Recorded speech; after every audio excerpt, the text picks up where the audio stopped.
বিসমিল্লাহির রহমানির রহিম। আসসালামু আলাইকুম শিক্ষার্থীরা, তোমরা সবাই কেমন আছো? আশা করি সবাই ভালো আছো। আজকে আমাদের নবম দশম শ্রেণীর রসায়ন সপ্তম অধ্যায় রাসায়নিক বিক্রিয়া অত্যন্ত গুরুত্বপূর্ণ একটা বিষয়, সেটা হলো জারণ সংখ্যা নির্ণয়।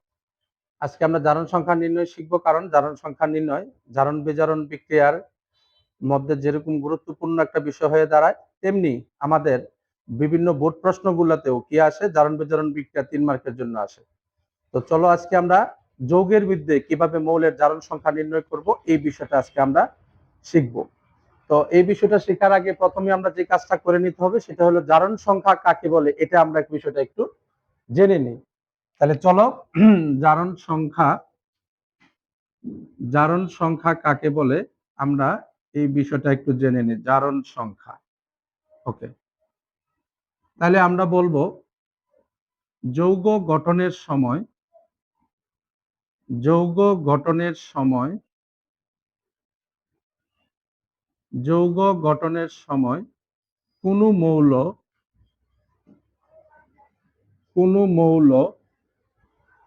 যত সংখ্যক ইলেকট্রন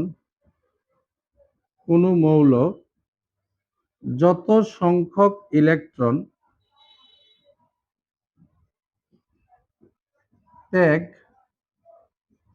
বা গ্রহণ করে। যৌগ গঠনের সময় কোনো মৌল যত সংখ্যক ইলেকট্রনকে ত্যাগ বা গ্রহণ করে তাকে ওই মৌলের জারণ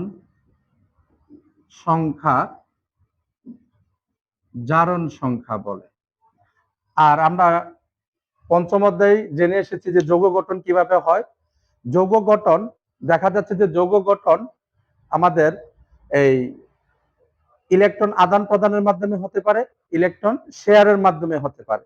তাহলে এখন এই যৌগ গঠনের সময় কোনো মৌল যতটা ইলেকট্রন ত্যাগ করে অথবা গ্রহণ করে, ওই ত্যাগ বা গ্রহণের যে সংখ্যাটা, এটাকে আমরা কি বলি? মৌলের জারণ সংখ্যা। যেমন একটা উদাহরণ হিসেবে আমরা নিতে পারি, যেমন একটা উদাহরণ হিসেবে নিতে পারি ক্যালসিয়াম ক্লোরাইড।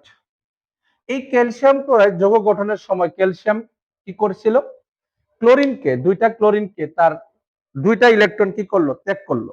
যেহেতু ক্যালসিয়াম দুইটা ক্লোরিনকে দুইটা ইলেকট্রন দিল, তাহলে আর আমরা যদি ত্যাগ করলে কি হয়? প্লাস। তাহলে ক্যালসিয়ামের জারণ সংখ্যা হবে +2। অপরপক্ষে দুইটা ক্লোরিন একটা একটা করে দুইটা ইলেকট্রন গ্রহণ করেছে, যেহেতু ক্লোরিন ইলেকট্রন গ্রহণ করেছে, তাহলে ক্লোরিনের জারণ মান কত হবে? -1। তাহলে এখানে আমরা বুঝতেই পারছো যে জারণ সংখ্যাকে আমাদের প্লাস অথবা মাইনাস চিহ্ন দ্বারা কি করতে হবে? প্রকাশ করতেই হবে। তাহলে আমরা এখানে একটা নোট লিখতে পারি। নোটটা হলো যে জারণ সংখ্যাকে জারণ সংখ্যাকে জারণ সংখ্যাকে অবশ্যই অবশ্যই প্লাস অথবা মাইনাস চিহ্ন দ্বারা প্রকাশ করতেই হবে।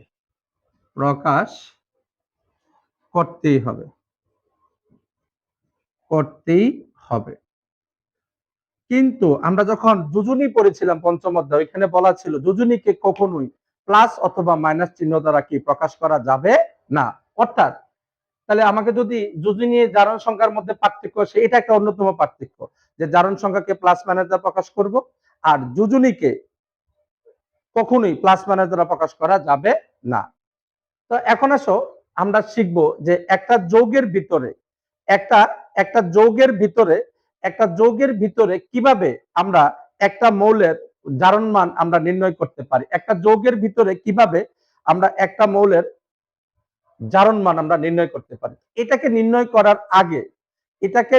করার আগে আমাদের যে বিষয়টা করতে হবে সেটা হলো যে আমরা কতগুলা কৌশল শিখবো, যে কিভাবে যে যৌগের ভিতরে মৌলের জারণ মান নির্ণয়ের কৌশল। তাহলে চলো আমরা এই বিষয়টা একটু আমরা দেখে নিই, কিভাবে আমরা যৌগের মধ্যে মৌলের জারণ মান নির্ণয় করতে পারি।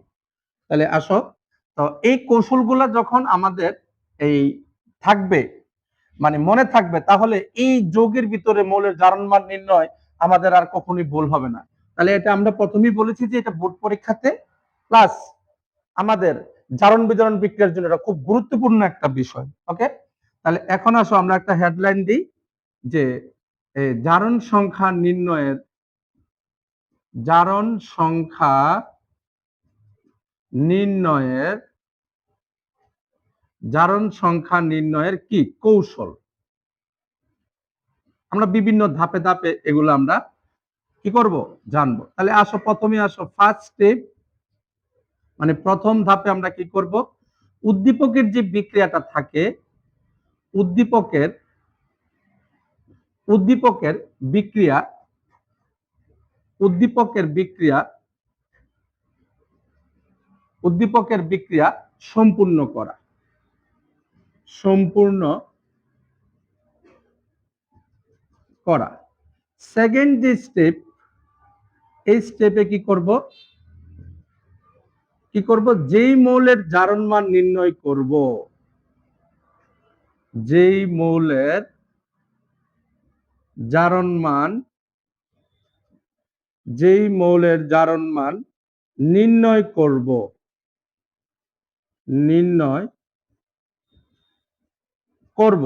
ওই মৌল ছাড়া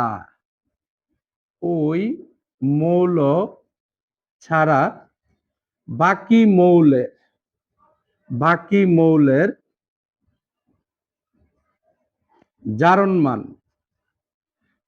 মৌলের জারণ মান কি করতে হবে, জানতে হবে।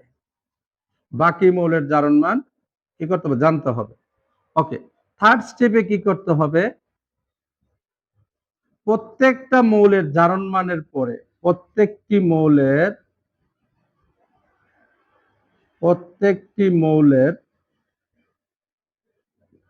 জারণ মানের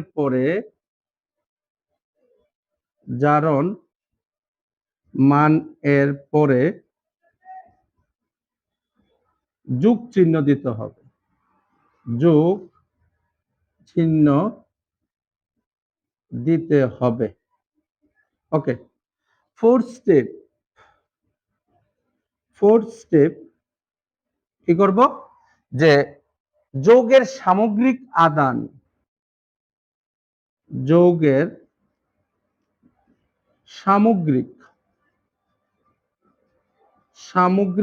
আদান সমান চিহ্নের ডান পাশে চলে যাবে, সমান চিহ্নের ডান পাশে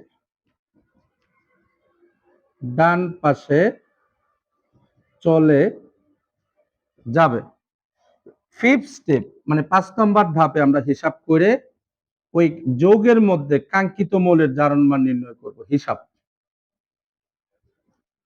তাহলে এই কৌশলগুলা আমাদের মানে জানা থাকবে, মনে থাকবে, এই জারণ সংখ্যা নির্ণয় তাদের জন্য আর অনেক কোনো কঠিন বিষয় না।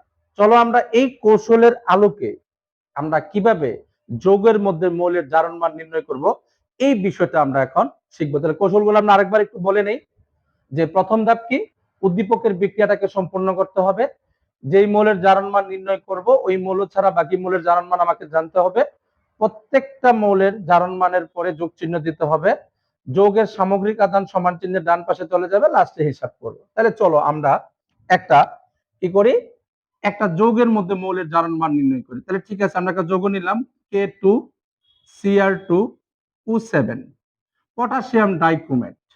এখানে আমি নিচে দাগ দিয়ে বললাম যে ক্রোমিয়ামের জারণ মান নির্ণয় করো। এখানে কয়টা মৌল আছে আমরা একটু খেয়াল করে দেখি। এখানে পটাশিয়াম আছে, এখানে ক্রোমিয়াম আছে, এখানে অক্সিজেন আছে। তো তাহলে এখানে আমাকে ক্রোমিয়াম এর জারণ মান আমাকে নির্ণয় করতে হবে। তাহলে আমরা ধরে নিলাম, মনে করি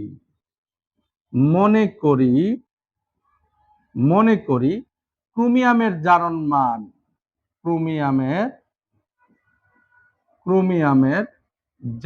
মান x, আমরা এটা ধরে নিলাম ক্রোমিয়ামের জারণ মান হলো x। ওকে, তাহলে এখন আসো, এটা তো আমাদের আপাতত উদ্দীপকে বিক্রিয়া নাই, আমরা সরাসরি দিয়েছি। তাহলে আমরা দ্বিতীয় ধাপে চলে যাই। যেই মৌলের জারণ মান নির্ণয় করব ওই মৌল ছাড়া বাকি মৌলের জারণ মান জানতে হবে। তাহলে ক্রোমিয়ামের জারণ মান নির্ণয় করব।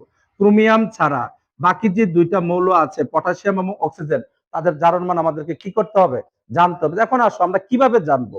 মৌলের জারণ মান জানার একটাই উপায়, সেটা হলো কি? ইলেকট্রন বিন্যাস। এই ইলেকট্রন বিন্যাসের মাধ্যমে আমরা মৌলের জারণ মান জানবো। তাহলে চলো আমরা বের করি। তাহলে পটাশিয়াম হলো 19 নম্বর মৌল। তাহলে এখন আসো পটাশিয়াম যদি 19 হয় তাহলে তার আমরা ইলেকট্রন বিন্যাস করি 1s2 2s2 2p6 3s2 3p6, এই হলো 4s1। আর আমরা জানি কোন মৌলের জারণ সংখ্যা বা জারণ মান বা যোজনী বের করতে গেলে সব সময় আমাদের কি করতে হবে? ওই সর্বশেষ শক্তি স্তরটাকে বিবেচনা করতে হবে। তাহলে পটাশিয়ামের সর্বশেষ শক্তি স্তর হলো 4 এবং ওই 4 নম্বর শক্তি স্তরে এস অরবিটালে একটা ইলেকট্রন আছে। এখন আসো ওই 8টা করতে যাইয়া তার 8টা করতে হলে কি করে? সে সহজে কি করতে পারে? সে একটা ইলেকট্রন ত্যাগ করতে পারে। আর যেহেতু একটা ইলেকট্রন ত্যাগ করবে, তাহলে তার আমরা জানি ত্যাগ করলে প্লাস, তাহলে পটাশিয়ামের জারণ মান আসবে কত? +1। তাহলে আমরা এটা পেয়ে গেলাম যে পটাশিয়ামের জারণ মান +1। অনুরূপ ভাবে অক্সিজেনেরটা আমরা বের করি 8 নম্বর মৌল 1s2 2s2 2p4। এখানে আমরা যে ভুলটা করি মানে প্রায়শই, যে আমরা বলি যে সর্বশেষ শক্তি স্তর হলো 2p। সর্বশেষ শক্তি স্তরে কয়টা ইলেকট্রন আছে? আমরা বলে দিই 4টা। আসলে কি 4টা না, সর্বশেষ শক্তি স্তরের ইলেকট্রন হলো 2p তে হলো উপশক্তি স্তর বা অরবিটাল। সর্বশেষ শক্তি স্তরের ইলেকট্রন সর্বশেষ শক্তি স্তর বলতে এখানে 2s2p, এই দুইটা মিলি সর্বশেষ শক্তি স্তর, মানে 2 নাম্বার পুরোটাই তার সর্বশেষ শক্তি স্তর। তাহলে কয়টা ইলেকট্রন আছে? আমরা যদি কাউন্ট করি তাহলে আছে 6টা। কয়টা আছে? 6টা। তাহলে যদি 6টা থাকে তাহলে 8টা করতে গেলে সে কি করবে? 2টা গ্রহণ করবে। আর আমরা জানি কি গ্রহণ করলে কি হয়? মাইনাস। যেহেতু 2টা গ্রহণ করবে তাহলে অক্সিজেনের জারণ মান আসবে -2। অক্সিজেন জারণ মান কত আসবে? -2। তাহলে এখন আমাদের যে দুইটা মৌল ছিল পটাশিয়াম এবং অক্সিজেন, এই দুইটা মৌলের জারণ মান কিন্তু আমরা জেনে গেলাম। তাহলে আমাদের এই দ্বিতীয় ধাপ শেষ। যেই মৌলের জারণ মান বের করব ওই মৌল ছাড়া বাকি মৌলের জারণ মান জানতে হবে। তাহলে আমরা জেনে গেলাম আমার যে ক্রোমিয়াম ছাড়া বাকি। এরপরে আসো প্রত্যেকটি মৌলের জারণ মানের পর যোগ চিহ্ন দিতে হবে। তাহলে ওকে আসো, তাহলে এখন আসো পটাশিয়ামের জারণ মান আমরা বের করছি +1। পটাশিয়াম এখানে 2টা, ওকে, প্লাস এই যে একটা জারণ মানের পরে যোগ চিহ্ন। ক্রোমিয়ামকে আমরা x ধরছি, ক্রোমিয়াম এখানে 2টা, তাহলে 2x হবে, x2 না। প্লাস অক্সিজেনের জারণ মান আমরা ধরছি কত? বের করছি কত? -2। অক্সিজেন এখানে কয়টা? 7টা। সমান সমান। এবার আসো আমাদের লাস্ট কথা, যৌগের সামগ্রিক আদান এখানে কি কিছু আছে? নাই। না থাকলে আমরা কি দিব? 0। সামগ্রিক আদান নাই এখানে, কিছুই না পুরো সামগ্রিক আদান। তাহলে না থাকলে কি দিব? 0 0 দিব। তাহলে আমাদের এই দুইটা লাস্টে আসো আমরা এখান থেকে সমাধান করে আমরা x এর মানটা বের করব। তাহলে আমরা করি, বা 2 ওকে 2, x প্লাসে মাইনাসে মাইনাস, 7 গুণে কত? 14 সমান সমান হলো 0। তাহলে বা বা তাহলে 2x মাইনাস কত? যোগ বিয়োগ করতেছি, এখানে কত? 12 সমান সমান হলো 0, বা 2x সমান সমান হলো 12। তাহলে সুতরাং x সমান সমান 12/2, কাটাকাটি করলে 6। সুতরাং x সমান সমান +6। অবশ্যই প্লাস চিহ্ন দিতে হবে, কারণ আমরা বলেছি জারণ সংখ্যাকে প্লাস অথবা মাইনাস চিহ্ন দ্বারা প্রকাশ করতে হবে। তাহলে আমাদের যৌগের মধ্যে যে কাঙ্ক্ষিত যে মৌল ছিল যে ক্রোমিয়ামের জারণ মান বের করো, তাহলে ক্রোমিয়ামের জারণ মান কিন্তু আমরা বের করে ফেললাম। তাহলে ক্রোমিয়ামের জারণ মান আমরা কত পাইলাম? +6। এইভাবে আমরা এই কৌশলগুলাকে অবলম্বন করে আমরা কি করতে পারি? একটা যৌগের মধ্যে মৌলের জারণ মান নির্ণয় করতে পারি। এবার আসো, এই যে এবার যে আমাদের বিভিন্ন প্রতিযোগিতা পরীক্ষা মানে এসএসসি পরীক্ষাতে, বোর্ড পরীক্ষাতে এই জারণ মানের উপরে 3 মার্কের একটা প্রশ্ন থাকে। তো চলো এমন একটা প্রশ্ন আমরা সমাধান করি এই কৌশলের আলোকে। চলো আমরা এটা করি। যেমন ঢাকা বোর্ড 2024 আমরা একটা প্রশ্ন সমাধান করি। একটু দেখি কি আসছে ঢাকা বোর্ড 2024-এ। আচ্ছা, এখানে বলা হয়েছে উদ্দীপকটা আমরা লিখি যে sodium sodium plus sulphuric acid বিক্রিয়া কইরা এ প্লাস কত? হাইড্রোজেন। এখান থেকে আমাকে বলা হয়েছে গতে যে উদ্দীপকের উদ্দীপকের বিক্রিয়ায়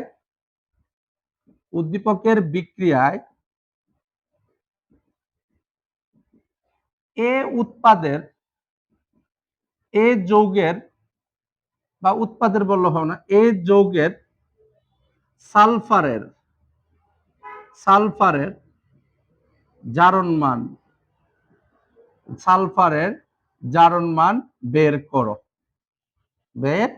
তাহলে কত মার্কের জন্য আসছে? 3 মার্কের জন্য আসছে। এটা আসছে কত?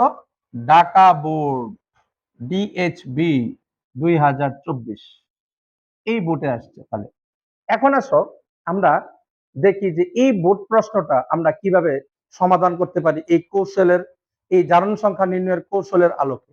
তো জারণ সংখ্যা নির্ণয়ের কৌশল আলোক কি ছিল? যে প্রথম ধাপ কি ছিল? উদ্দীপকের বিক্রিয়াকে সম্পূর্ণ করা। আমাকে সম্পূর্ণ করতেই হবে। তাহলে আমরা জানি সম্পূর্ণ করার জন্য প্রথমে বিক্রিয়াটাকে প্লাস মাইনাস আলাদা করতে হয়। প্লাস মাইনাসের স্থানান্তর করতে যোজনী বসায় প্লাস মাইনাস আমরা যেটা ষষ্ঠ অধ্যায় শিখিয়েছিলাম ওইখানে আমার ভিডিও আছে, আমরা দেখবো এখানে। তাহলে এখন আসো আমরা তাহলে বিক্রিয়াটাকে আমরা লিখি। তাহলে sodium plus sulphuric acid, sodium plus sulphuric acid, তাহলে সোডিয়াম সালফেট প্লাস আর হাইড্রোজেন তো তারা দিয়ে দিয়েছে হাইড্রোজেন। এখানে সোডিয়াম আর সালফেট মিলে যে সংকেতটা, এখানে সংকেতটা ঠিক করে লিখতে হবে যোজনীকে ক্রস করে। ওকে, তাহলে এই যে আমার যে কাঙ্ক্ষিত যৌগ এ যৌগ মানে কি? তাহলে আমরা এটা এ ছিল সোডিয়াম সালফেট, এই সোডিয়াম সালফেটের সালফারের জারণ মান আমাকে নির্ণয় করতে বলা হয়েছে। তাহলে এখন আসো সোডিয়াম সালফেটের সালফারের জারণ মান আমরা কি করব? নির্ণয় করব। তাহলে এখন আসো তাহলে আমরা কি বলছি? এই প্রথম ধাপ বিক্রিয়া সম্পূর্ণ করা, দ্বিতীয় ধাপ যেই মৌলের জারণ মান নির্ণয় করব ওই মৌল ছাড়া বাকি মৌলের জারণ মান আমাকে জানতে হবে। তাহলে এখানে আমাকে নতুন একটা মৌল আসলো কি? সোডিয়াম। অক্সিজেনটা আমরা বের করে রাখছি। ঠিক সেম অনুরূপ ভাবে আমরা সোডিয়ামের জারণ মান, সোডিয়াম 11 নম্বর মৌল, তার ইলেকট্রন বিন্যাস থেকে বের করতে পারি। 1s2 2s2 2p6 এই হলো 3s1। আর আমরা একটু আগেই বলেছি যে জারণ মান বা যোজনী বের করার ক্ষেত্রে আমরা সবসময় সর্বশেষ শক্তি স্তরটাকে আমরা কি করব? বিবেচনায় আনবো। তাহলে সোডিয়ামের সর্বশেষ শক্তি স্তরে কয়টা ইলেকট্রন আছে? একটি। তাহলে 8টা করতে গেলে কি করতে? তার জন্য কি একটা ইলেকট্রন ত্যাগ করা কি হয়? সহজ, মানে শক্তি কম লাগে। সুতরাং সোডিয়ামের জারণ মান হবে কত? +1। তাহলে দেখো আমি যেই মৌলের জারণ মান নির্ণয় করব ওই মৌল ছাড়া বাকি যে মৌল সোডিয়াম এবং অক্সিজেন তাদের জারণ মান কিন্তু আমরা কি করতে জানতে হবে, আমরা জেনে গেছি। এরপরের যে ধাপটা প্রত্যেকটি মৌলের পর জারণ মানের পর যোগ চিহ্ন দিতে হবে। চলো এবার জারণ মানগুলো আমরা বসিয়ে দিই। সোডিয়ামের জারণ মান আমরা 1 পেয়েছি, সোডিয়াম এখানে 2টা, প্লাস সালফারের জারণ মান আমরা লিখতে হবে যে মনে করি সালফার তো আমরা বের করব, সালফারের জারণ মান, সালফারের জারণ মান কত? এক্স। তাহলে এখন আসো তাহলে এক্স প্লাস -2 ইন্টু 4 সমান সমান আমরা 0 বসাই দিব। কত বসাই দিব? 0। আচ্ছা আমরা একটু কাছাকাছি হয়ে গেছে, আমরা এই পাশে একটু লিখি। ওকে, তাহলে 1 into 2 plus x plus -2 into কত? 4 সমান সমান হলো 0। তাহলে এবার আমরা সমাধান করে এক্স এর মান বের করব আগের গুলার মতনই। তাহলে এবার কি বা, হ্যাঁ, বা 2 ওকে 2 প্লাস এক্স প্লাসে মাইনাসে -8 সমান সমান হলো 0। তাহলে বা এক্স -6 সমান সমান হলো 0। সুতরাং এক্স ইকুয়াল টু +6। তাহলে এক্স আমাদের যে কাঙ্ক্ষিত মৌল যে সালফার, এই সালফারের জারণ মান কিন্তু আমাদের বের হয়ে গেল। কত পাইলাম? +6। সুতরাং নির্ণেয় সালফারের জারণ মান, সালফারের জারণ মান কত? +6। এভাবে আমরা একটা বিক্রিয়ার মধ্যে বিক্রিয়াটাকে সম্পূর্ণ করার মাধ্যমে একটা যৌগের মধ্যে মৌলের জারণ মান আমরা কি করতে পারি? নির্ণয় করতে পারি। এখন আসো সর্বশেষ আরেকটা বিষয় খুব গুরুত্বপূর্ণ, আধান বিশিষ্ট যৌগ, বিশেষ করে যৌগমূলক বা অন্য কোনো আধান বিশিষ্ট যৌগের ক্ষেত্রে কিভাবে আমরা ওই মৌলের জারণ মান নির্ণয় করতে পারি, এই বিষয়টা চলো আমরা এখন কি শিখবো। তাহলে এখন আসো আমরা একটা আধান বিশিষ্ট যৌগের জারণ মান আমরা একটু দেখব কিভাবে আমরা বের করব। ওকে, তাহলে যেমন আধান বিশিষ্ট যৌগগুলো আমরা হিসাবে কি কি নিতে পারি? আমরা নিতে পারি, হ্যাঁ, আমরা নিতে পারি SO4 2- সালফেট, তারপর হলো NO3 2-, হ্যাঁ, তারপর আসো Mn ম্যাঙ্গানিজ অক্সাইড, এই MnO4- এই ধরনের যৌগগুলার আমরা যদি জারণ মান বের করি তখন আমরা কি পাবো, তাহলে আমরা একটু খেয়াল করে এখানে দেখি, একটু আসো। তাহলে এখন আসো যে আমরা এই আধান বিশিষ্ট যৌগ, যেমন আমরা এটা করি NO3- এই নাইট্রোজেনের জারণ মান বের করবো, ঠিক বরাবরের মতন আগের এই কৌশলগুলো অবলম্বন করেই করব। যে মৌলের জারণ মান বের করবো ওই মৌল ছাড়া বাকিটা জানতে হবে, অক্সিজেনের জারণ মান আমরা বের করে রাখছি। তাহলে আমরা লিখতে হবে মনে করি নাইট্রোজেনের জারণ মান কত, আমরা এক্স ধরে নিলাম। কত ধরলাম? এক্স। তাহলে ঠিক আবার যে মৌলের জারণ মান বের করব ওইটা ছাড়া বাকি মৌলের জারণ মান আমরা তো জেনে গেছি অলরেডি, আমরা তো এর আগে সাথে করলাম। তাহলে এখন আসো এক্স প্লাস, আমরা কি অক্সিজেনের জারণ মান -2, অক্সিজেন এখানে কয়টা? 3, সমান সমান। এবার কিন্তু জিরো দেওয়া যাবে না। কেন দেওয়া যাবে না? কারণ যৌগের সামগ্রিক আধান কিন্তু মাইনাস, শুধু মাইনাস, মানে মাইনাস বলতে কি -1। তাহলে আমরা এখানে দিব -1। তাহলে এবার কাজ করো, আমরা সমাধান করে এক্স এর মান বের করব। তাহলে বা x - 6 = -1, তাহলে বা x = -6 টা ওই পাশে গেলে প্লাস হয়ে যাবে, তাহলে 6 - 1, তাহলে সুতরাং x = অবশ্যই। এইভাবে আমরা আধান বিশিষ্ট যৌগের ক্ষেত্রে যৌগের সামগ্রিক যে আধানটা থাকে এটা সমান চিহ্নের কোথায় চলে যাবে? ডান পাশে চলে যাবে। এইভাবে আমরা একটা যৌগের মধ্যে মৌলের জারণ মান নির্ণয় করতে পারবো। শিক্ষার্থী বন্ধুরা, তোমরা নিশ্চয়ই বুঝে ফেলেছো কিভাবে আমরা একটা যৌগের মধ্যে মৌলের জারণ মান নির্ণয় করব। আমাদের যে পরবর্তী ক্লাস জারণ বিজারণ বিক্রিয়া সমতাকরণ বা সমাধানকরণ, ওইখানে আমাদের অত্যন্ত গুরুত্বপূর্ণ একটা ধাপ থাকবে। এই কৌশলের মতো, এই এখানকার কৌশলের মতো ওইখানেও কৌশল থাকবে যে প্রত্যেকটি মৌলের জারণ মান বের করা। তাহলে সেই ক্ষেত্রে আমাকে কি করতে হবে? এই জারণ মানের বেসিকটা দিয়ে ওইখানে আমাকে কি করতে হবে? সমস্যা সমাধান করতে হবে। আর আমাদের এখানে বিভিন্ন বোর্ডে জারণ সংখ্যা নিয়ে বোর্ড প্রশ্ন আমরা একটা সমাধান করেছি, আরো রয়েছে। যদি তোমাদের কোনো সমস্যা থাকে বোর্ড উল্লেখ করে তোমরা কমেন্ট বক্সে কি করবে? ওই বোর্ড উল্লেখ করে তোমরা কমেন্ট বক্সে কমেন্ট করবে। আর আমার একটা ইউটিউব চ্যানেল আছে, সেটা হলো এক্সপ্লোরিফাই সায়েন্স। আমি নামটা লিখে দিচ্ছি, এক্সপ্লোরিফাই সায়েন্স। এরকম একটা লোগো আছে, একটা পরমাণু মডেলের একটা লোগো, তোমরা নিশ্চয়ই সাবস্ক্রাইব করে নেবে। এবং এই জারণ বিজারণের যে ক্লাসটা, এটা পরবর্তী এবং সপ্তম অধ্যায়ের আরো যে ইম্পর্টেন্ট গুরুত্বপূর্ণ বিষয়গুলো আছে, লাসাতিলিয়ার নীতি, লাসাতিলিয়ার নীতির আলোকে রাসায়নিক সাম্যাবস্থার উপর লাসাতিলিয়ার নীতির আলোকে তাপ, চাপ, ঘনমাত্রার প্রভাব, এই বিষয়গুলো ধারাবাহিকভাবে আমরা প্রত্যেকটা ক্লাস তোমাদের সুবিধার্থে সহজভাবে, যেভাবে বললে তোমরা বুঝবে এইভাবে সহজভাবে আমরা ইনশাল্লাহ পরবর্তী ক্লাসগুলো কি করব? আপলোড করব। তাহলে আজকে এতটুকু পর্যন্তই থাক। ধন্যবাদ সবাইকে। আসসালামু আলাইকুম।